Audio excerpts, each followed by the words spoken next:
पानी के बाबा मानी हे गोरी नगरवा हरे हरे जम्बू मालो लाजो हे गोरी नगरवा जम्बू खंडा जो मालो लाजो हे गोरी नगरवा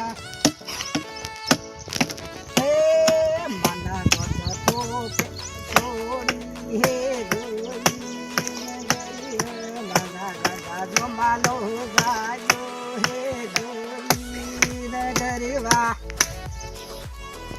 देखो गाइस हमारा काका तो जोर खुश में थक गया हंसते और हमारे आदिवासी समाज के बारे में कुछ भजन ऐसा गया कि हमारे दिल को कैसा सुकून मिल गया।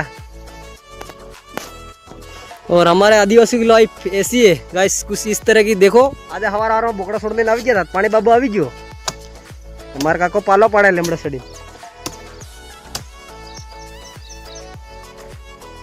और काकाનું ગીત કેવું લાગ્યું ભજન તમે લાઈક કરજો શેર કરજો અને કમેન્ટમાં બતાડજો મને ગાઈસ। તો કાકાને એકદમ અસલ બોલો भजन गाए हिको एम क्यों एकदम फटफट। और मिलते हैं अगले ब्लॉग के साथ। जय जोहार।